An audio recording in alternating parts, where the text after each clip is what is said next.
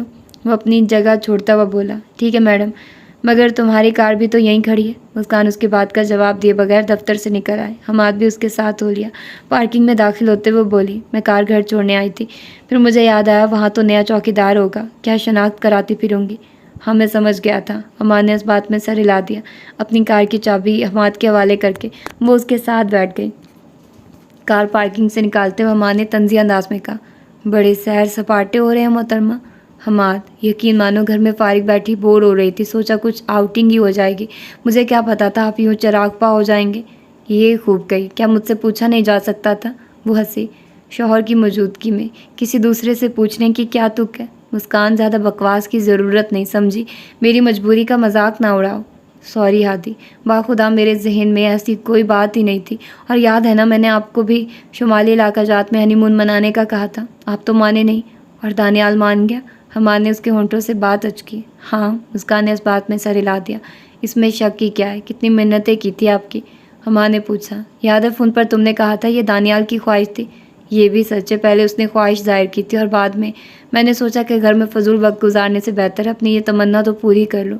حماد صاحب تو نہ پہلے ہی ساتھ گئے اور نہ بعد میں جائیں گے۔ اچھا، جو ہوا سو ہوا، اب جب واپس آؤ گی تو تمہیں لے چلوں گا اور پورا مہینہ وہاں گزاریں گے، ایسے کہ ہمارا ننا منا سا پھول بھی ہمارے ساتھ ہوگا۔ مسکان نے خاموشی سے سر جھکا لیا۔ اسے یاد آیا کہ دانیال کے کاروبار کے بارے تو اس نے حماد کو مطلع ہی نہیں کیا، بعد میں معلوم ہونے پر اس نے لازماً شور کرنا تھا، مگر پھر کچھ سوچ کر اس نے ارادہ بدل لیا۔ اگر وہ پہلے بتا دیتی اور حماد اسے منع کر دیتا تو اس کے لیے یہ کام کرنا ممکن نہ رہتا۔ اس کے برعکس بعد میں پتہ چلنے پر وہ زیادہ سے زیادہ تھوڑا بہت خفا ہوتا۔ دانیال سے جنرل اسٹور تو واپس نہ چھینتا۔ اسے گھر کے دروازے پر اتار کر حماد واپس مڑ گیا۔ گھر داخل ہونے سے پہلے اس نے انکل مجیب کو بھی فون کر کے بتا دیا تھا کہ کاسمیٹکس شاپ کی خبر اس کے شوہر سے مخفی رکھے۔ جانتا ہوں بیٹی، تم بھی اپنے باپ کی طرح چھپ کر نیکی کرتی ہو۔ تھینک یو انکل، کہہ کر اس نے رابطہ منقطع کر دیا۔ گھر کا دروازہ کھلا تھا، وہ دستک دیے بغیر اندر داخل ہوئی۔ دانیال ابھی تک نہیں اٹھا تھا۔ عائشہ خاتون اسے کچن میں مصروف نظر آئی۔ وہ کچن میں داخل ہوتے ہوئے بولی، امی میں سارے دن کے لیے تو نہیں گئی تھی کہ آپ نے باورچی خانہ سنبھال لیا؟ بیٹی فارغ بیٹھ کر بھی تو وقت نہیں گزرتا نا۔ کیا بنا رہی ہیں؟ وہ پتیلی کا ڈھکن اٹھا کر اندر جھانکنے لگی۔ چنے کی دال۔ تانی اب تک سویا اور گھر میں دال کے علاوہ کچھ تھا نہیں، سوچا یہی بنا دو۔